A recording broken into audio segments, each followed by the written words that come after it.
This is how you unload a truck. You have to take 3 off to get another one off.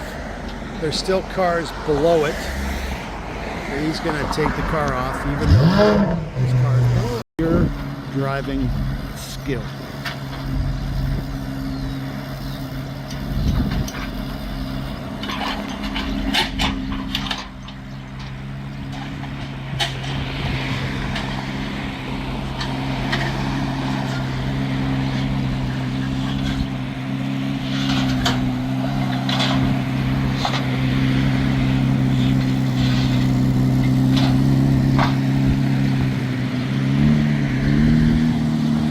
Makes it look easy.